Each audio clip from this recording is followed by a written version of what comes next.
Hi, this is Lex, and welcome to the Fintech Blueprint. It's your podcast about fintech, decentralized finance, digital banking, investing, robo-advice, artificial intelligence, and all the other frontier technology that is transforming financial services. To get more content, like an illustrated transcript of this conversation in your inbox, subscribe at fintechblueprint.com. So without further delay, let's jump into today's episode.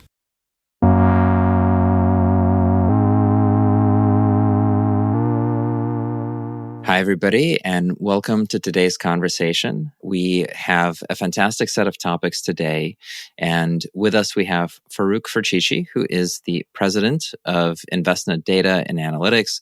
That's the division of the company that includes Yodlee, Wheelhouse, Abe.ai, and a number of other offerings for a financial data ecosystem. I'm really interested to learn more about what's happening with data aggregation, its uses, and the industry landscape. And we are going to have a fascinating time opening that up. With that, Farouk, welcome to the conversation. Hi, Lex. Thanks for the opportunity to have this discussion today. I can't wait to get in. Fantastic. So let's start with a bit of your journey to data and analytics. You've had a deep career across the analytics function. Can you talk about kind of the definitional experiences, some of the things that you've learned, and maybe what kind of that core is that you bring to the function? You know, I'm a total data geek at heart. Been doing it for 25 years before many of these buzzwords have emerged, like business intelligence and AI and machine learning and data warehousing and all of this. Got out of school, was a junior economist, really built macro and microeconomics models to support microloans back in the 90s, decision-making processes, and where to invest money in certain parts of the world, who the program was supposed to fund. Then I took most of my experiences and reapplied it in a whole different industry. It was manufacturing and fiber frag rating. And I got into the statistical process controls and machine automation. And really, it's been always a combination of understanding how to access data, whether it's available or not. I find a way to access it, apply statistics and math to it to make sense out of it, create some KPIs. But then when I learned how to program, self-taught, obviously in the statistical world, Lex, you learn how to build algorithms, but then you have to take it to a whole different level to operationalize the statistics and the math and the data. And that's the combination of the three have served me over the years. Then I transitioned from manufacturing in the early 2000s to the financial services, specifically in the credit risk management space. It's been a great journey. I've been since then now 20 plus years in the financial services space, done anything from marketing analytics to credit risk analytics, both internally in corporations to include big banks and big regional banks, but also from the outside, consulting for those financial institutions and big four consulting companies.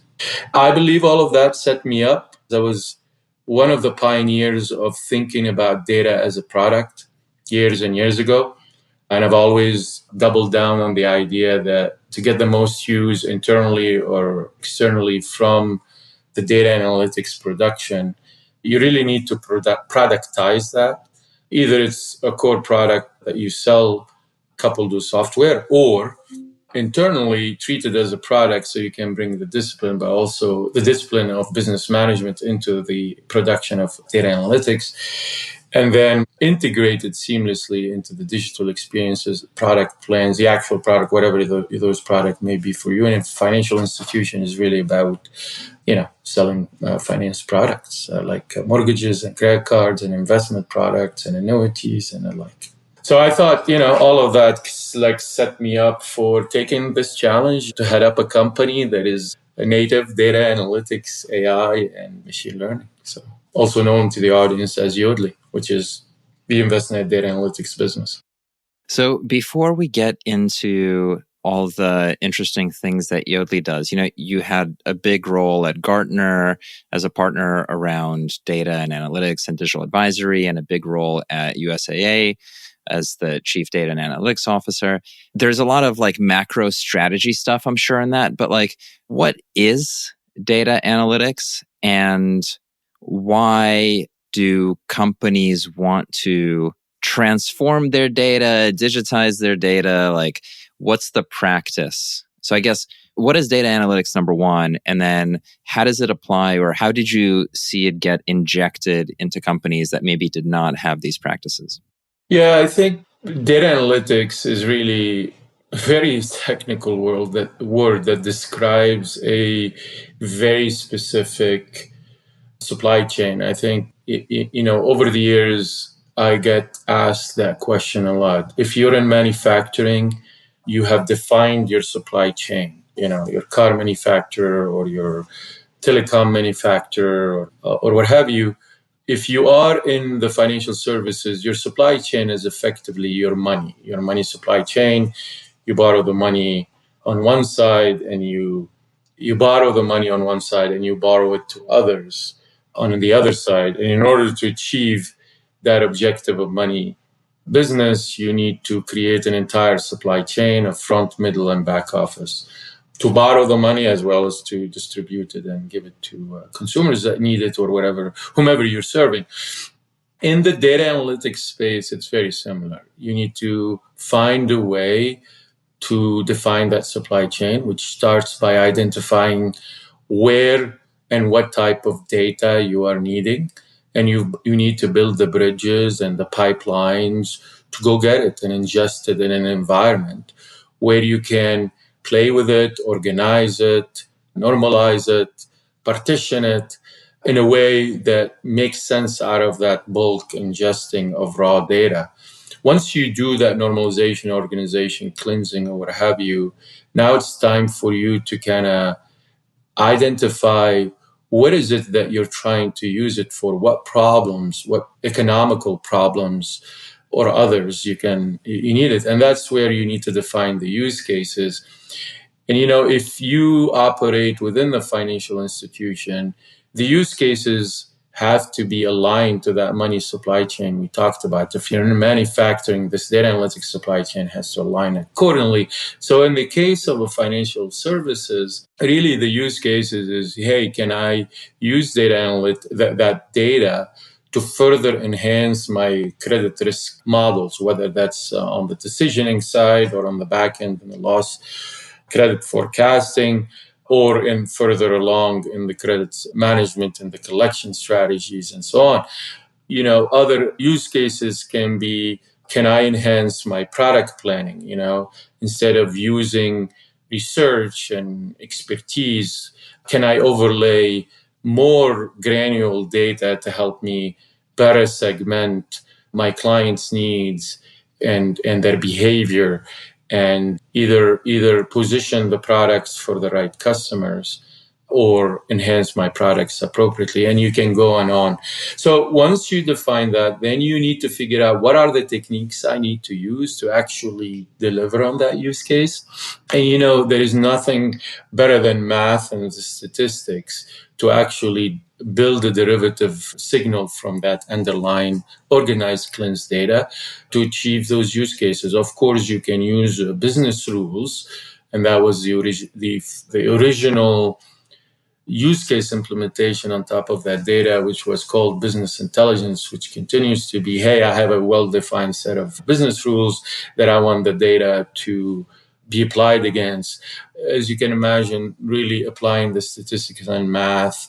And then with the expansion of the computing, it was really more and more important that we use more statistical and math models to mine that data and deliver derivative data sets that inform these use cases in a way that in many cases does not align with that traditional way of thinking, intuitive experience, or how to supplement it. So, how hard is it for companies to adopt like a quantitative view to their operations? And then maybe if you were to segment the industry from like small businesses versus large enterprises, like what are the kinds of dynamics that you see when they try to bring in quantitative decision making, or when they try to build systems that try to generate products and services in response to their customers in an automated way. Like, is there a difference in the desire for adoption, the capability for adoption, kind of like the very large enterprise market versus the small business market? Building a well-oiled data analytics supply chain, not cheap at all. And therefore, as you can imagine, the smaller you are, the harder for you to be able to invest and effectively use and leverage at scale to manage a small business operation using data analytics. Obviously, within the smaller business segments, there are underlying segments in there. There are native digital companies, data and digital companies that have built data analytics as a core component of what they're offering and their product. But I always question whether they're internally able to use it to make decision making. Plus, small businesses, depending on their size, they may not have the size of the data to help them even achieve that. So that's one part. And before I go there, I mean, one of the best example I always give is, what we have maybe not talked about enough back then or now don't refer to enough is as Amazon grew from this small Amazon company to a big bridge to how they differentiated themselves early on from the other .com or digital companies were their ability to build that recommendation engine behind the scenes to guide the user experience. So that's an example for me when Amazon was small, how those digitally native companies, even though small, they use the power of data analytics to embed it into their product and differentiate themselves early on. Now, big companies, on the other hand, Lex, and I spent a lot of time in bigger corporate world. There are two types of activities. There is kind of the technology activities of building warehouses and buying technologies you may need or don't need, and buying data sets and so on. And you have the business side who don't fully understand the technology power, but has a lot of capable business analysts in the credit risk space or treasury or marketing or what have you, and finance. And that took a long time to and it's still a challenge in big companies to connect the tech and data space, technical aspect of data engineering and data science to the business analytics, financial modeling, credit modeling, risk modeling. There is still gaps on to bring operationally those two languages together and create one integrated supply chain and a production line where all the players are know their position in the supply chain and then smoothly handling the data and the analytics and the production line effectively. Now you couple that with leadership and management in the corporate world that conceptually understands the value and they know they have to compete, but they have a hard time visualizing what success look like.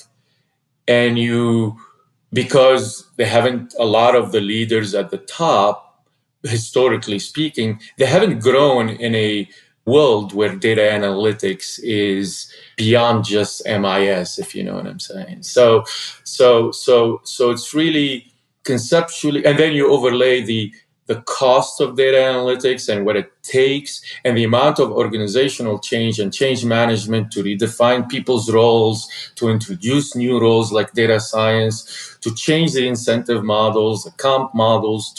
It's pretty complicated. So some organizations have seen it from the top. They supported it. They hired the right people to make it happen. They understood it's not just about building the internal capabilities and so on, but to expand into the ecosystem of technology and fintech and other companies to help them achieve that mandate. Not perfect yet, but that's where we are. Yeah. So let's switch focus to Yodlee. I think Yodlee is a absolutely fantastic offering. I think it's a leader in the space and it has tremendous reach. I mean, correct me if I'm wrong, but it's something like 4 trillion or so accounts are covered, 4 trillion in assets across the connected accounts for the platform, and millions and millions of people whose assets are aggregated through it.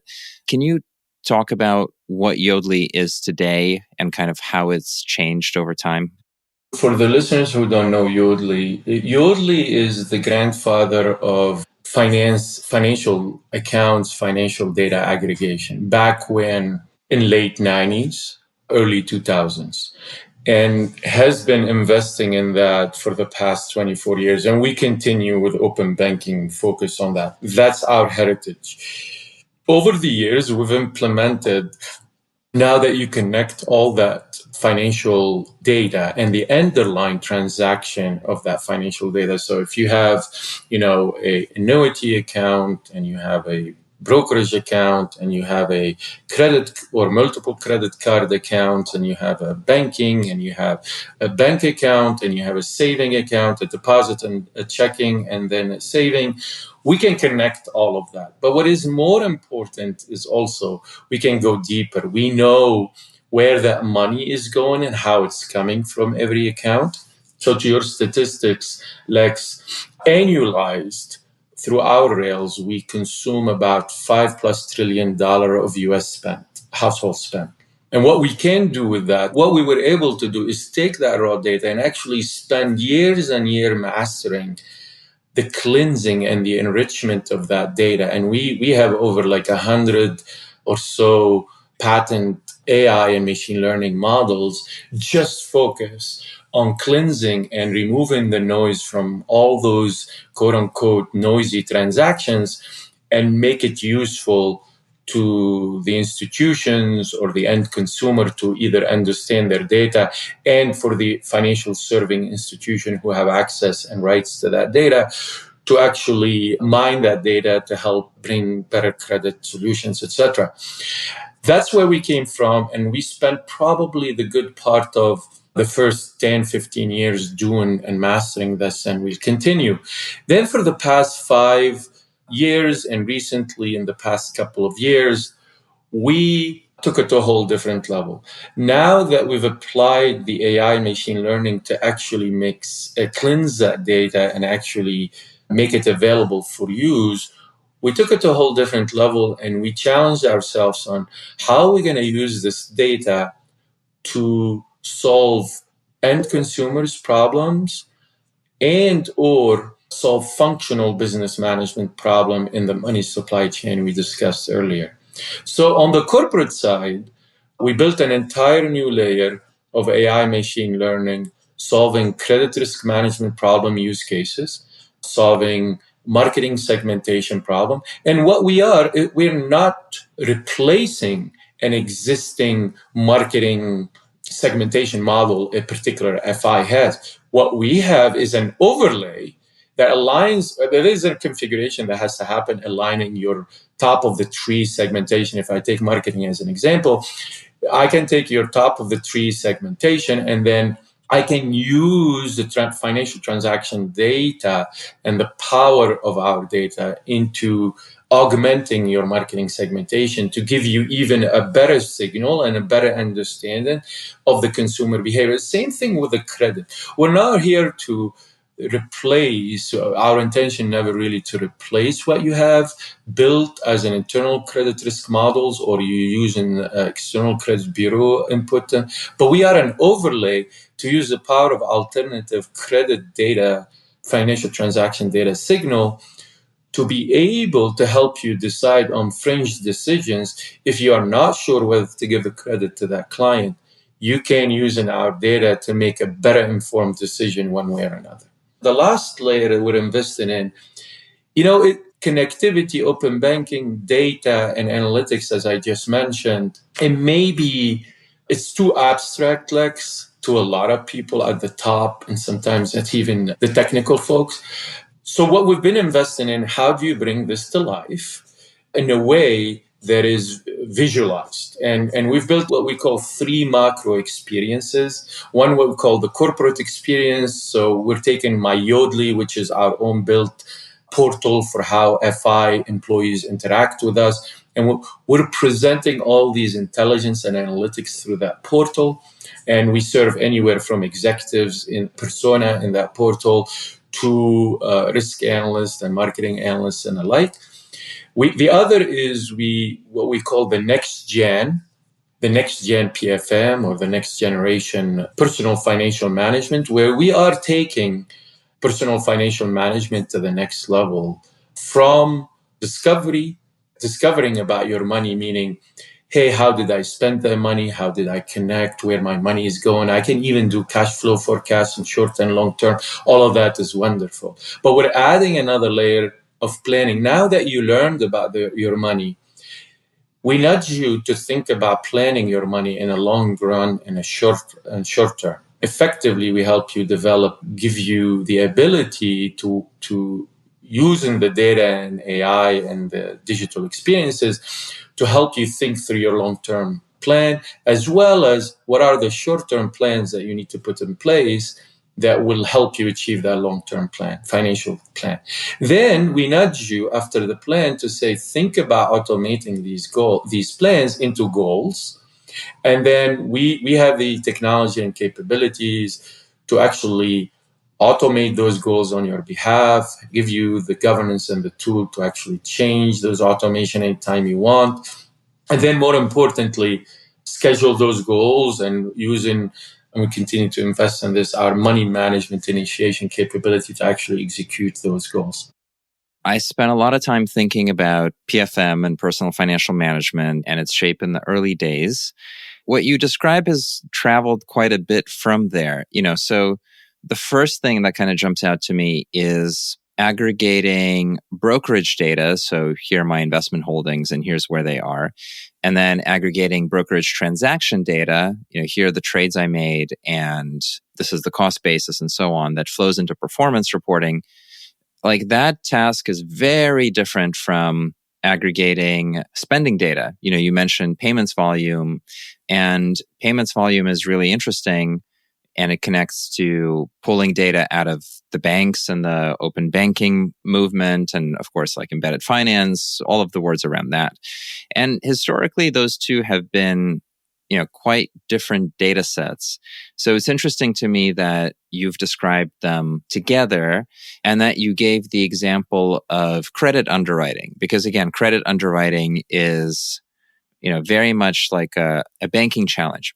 And when I think about Yodlee, I think about it in the context of Envestnet, where like the flagship product is portfolio management and trading for RIAs and financial advisors and big broker dealers.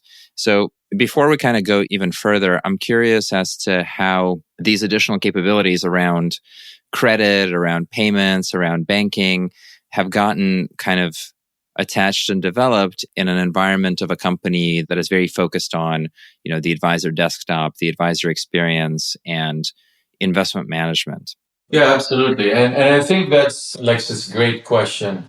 The Yodlee organization, its primary focus is to support the core mandate of Envestnet, which is really wealth-centric to your point, and serving the advisor to help them serve better their customers as well as grow their portfolio. That we do, and I'll explain in a second. However, the Yodlee infrastructure and offering is about creating that 360 view of the wallet of the client, which does not only include quote unquote wealth management assets, but goes beyond into your lending and into your other accounts, if you know what I mean. And that's why and the same way I went about describing how we serve retail, commercial banks, and other FI institutions, the same way we serve our wealth management and financial advisor clients using data analytics. One thing I want to clarify is in the data aggregation space, as you know, Lex, there is the institutional side of the data, like the brokerage account you just mentioned, and how that gets aggregated and cleansed and enriched and reconciled. And you see it in performance management through the institutional side. But then the held away data, then there is the ability for the end consumer actually to connect held away data about their wealth management assets, which goes beyond the servicing, obviously, one servicing organization. And that's where Yodlee come in, and we developed a consumer-centric ability for the end consumer, not B2B back-end data flow, but the end consumer aggregate their data and then will enrich it, their investment data, and will enrich it for them as well. And then go through a similar AI and machine learning driven enrichment, but we stop there and pass it to the more expert wealth management core capability that will allow to do the reconciliation, the accounting, as well as publish those more performance operational reports that you referred to earlier. So that's really the difference. One is consumer triggered and one is on the aggregation. Does the payments and kind of banking data, is that largely distributed through the advisor experience, or do you have, let's say, other third-party fintechs or direct-to-consumer offerings that, that you're growing out and, like interacting with banks or credit unions or, neobanks or neobrokers and plugging in to power those as well? Yes to the first one, Lex, assuming there is the consent flow of the end consumer or the investor is checked, then the advisor gets access to the power of the capability I mentioned earlier in a 360 view, obviously focusing on what the key products they're offering. But over time, on the distribution side, we're creating an ecosystem of partnership and as well as exchanges that will allow the advisor to grow their offering to the end investors to solve problems not specifically to their investments assets, but also to their lending needs, etc. In part, I'm thinking about the industry dynamics with, of course, Plaid having leaned so far into authentication and bank authentication that, their offering is sort of a series of steps towards being a closed loop payment network, probably at some point, like trying to use FedNow instead of the rails. And that's quite a different problem to solve than kind of net worth statements or things in the advisor workflow. And I think it's really interesting from a market dynamic perspective too, because depending on what's like hot in the fintech markets, during a set of years, it could be the banking payments, fintech story is very strong, and then that crashes out, and then you get much more interest in the fee-based, asset-based story. And so it's kind of a push and a pull. And I wonder how you're thinking about those market dynamics as well as the position in the industry that you hold. Yeah, I'm glad you asked that question because I get that question a lot. How are we different than the other perceived like fintech companies to Yodlee, like the ones you mentioned and some more? And we are not, obviously, given that we serve primarily the Envestnet charter of serving financial advisors, the wealth use case is obviously a big priority of ours, and we put enough focus on that. But if you step away from one use case, our vision for the Envestnet DNA company, and Yodlee in particular, which we've been marching and executing towards, is to enable the open banking rails for any use case you can think of, wealth, payment, etc. Then hedge our differentiation, not in a specific use case beyond wealth, but really across a portfolio of use cases. And the way we've decided to do that is by implementing the functional targeted AI machine learning to further explain and refine and create that consumer 360 view of needs from the underlying transaction data. So we're heading on AI machine learning more so than any particular use case in mind. On top of that, how do we bring to life the rails, the open banking for everyone and everything, and then the AI machine learning, like I said earlier, very abstract. What we decided to do is to orchestrate a set of money management experiences embedded in the financial institution omni-channels, obviously using APIs and widgets, etc., and really orchestrate those money management experiences And those use cases you're talking about, because they're all small parts of a larger money management experience for one consumer. Yes, I need wealth management. I need, depending on my segment and my financial wellness journey, I need wealth management. I need payments. I need credit. I need et cetera, et cetera. And so we are in the business of using the realm, using the AI and machine learning capabilities that differentiate us, and we're building on top of that an orchestrated money management experience that will allow for anyone to leverage us to embed their own capabilities. So for example, in payment, we've been doing payment verification for a while, and we've improved it over the years to overlay tokenization. And we continue to invest using AI machine learning into the identity KYC stuff. But we're not going to do it as much as some of the others that focus only on payment end to end. However, we can embed some of those functionality in ours and deliver that money management experience. Same thing with credit. We own our own credit, called the alternative credit data report, consumer data report. We are FICRA requirement check.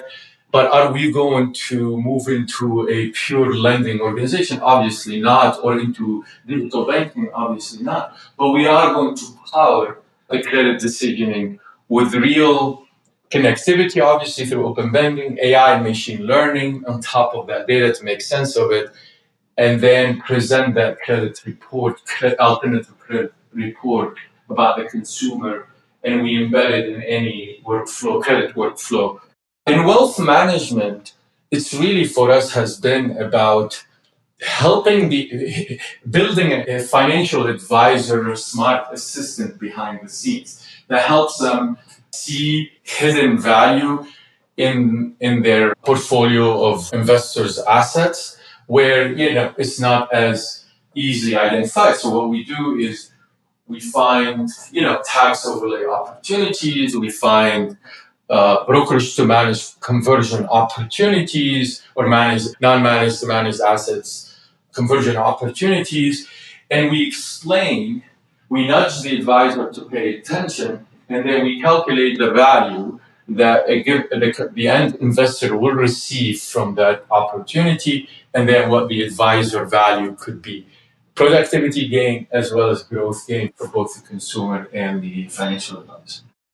There's so much power in unifying financial identity, and at an industry level, I think we're still all doing a pretty, uninteresting job at that. Like, everything's so segmented. The investment stuff is here, the banking stuff is here, the payment stuff is in a different place, the commercial platforms are in a yet different place, retirement stuff is in a different place, and each one is trying to solve their one particular marketing funnel, and I just think it's so compelling. And Yodlee is an infrastructure layer, and yet from the consumer application layer, there hasn't been an answer that really makes financial identity shine, right? Because once you know somebody's full financial picture, like, you have a financial advisor conversation that starts not with, would you like a mortgage? But if the financial advisor knows that you like to go to baseball games because you bought a bunch of tickets every year in this particular city, or you don't like Starbucks, but you like Dunkin' Donuts, there's all of this stuff that could personalize financial decisions in a way that makes it a lot less about math and a lot more about behavior, personality, and so on. You can also have lots of extensions of that software with artificial intelligence agents, right, that start to create and act on recommendations. I guess I have two questions for you. Take them as you will, but one is around the AI side. You've mentioned that a couple of times. I'm curious as to, is it deep learning? Is it reinforcement learning? Is it some sort of financial foundational model? What do the different AI approaches do in particular for the data? Maybe we'll start with that. With the hype around generative and many other AI techniques emerging, and more importantly, I'll say accepted, because some of these techniques existed for a long time. Couple things before I get there. Totally agree with you. There is so much work to be done digitally to bring that, digital wallet, digital consumer identity, financial identity wallet together in one place. We believe that having the rails, having the data in one place, cleaning up the noise, applying intelligent techniques on top of it, i.e. AI, machine learning, to make sense out of it for different targeted use case, to enable moving from the rails to the digital layer. It's very hard to make sense out of all that data if you don't have a bridge. And in our vision, the bridge is the AI and machine learning. So let's talk about the techniques. The techniques for us is all the above and a lot more. Neural networks, combination of supervised and unsupervised learning, combination of financial models, as well as kind of machine-driven models. We've connected it all, and obviously it's our secret sauce, Lex, but we use any technique you can think of it that you've probably heard of it or read in the book in the past 10 or 20 years. All proprietary for us. We don't use open source AI yet, although we're considering and studying it. Because all of our models run on our proprietary de-identified data that the consumer and the financial institution entrusted us to take care of and secure and ensure the privacy controls are put in place. Super interesting. There's so much more to talk about. We are up on time, and I'd love for our audience to be able to follow you as well as learn more about Yodlee and the new things that are being released. Where should they go to find out more? The best place is Envestnet.com. And then you can find us through there or through Yodlee.com directly. We look forward to hearing from everyone. Fantastic. Farouk, thank you so much for joining me today. Thanks, Lex. Hi, everyone. That's it for this week's episode of the Fintech Blueprint. For more technical deep dives into all things fintech and decentralized finance, check out fintechblueprint.com and grab a free subscription to the newsletter. This is Lex, and I'll see you next time.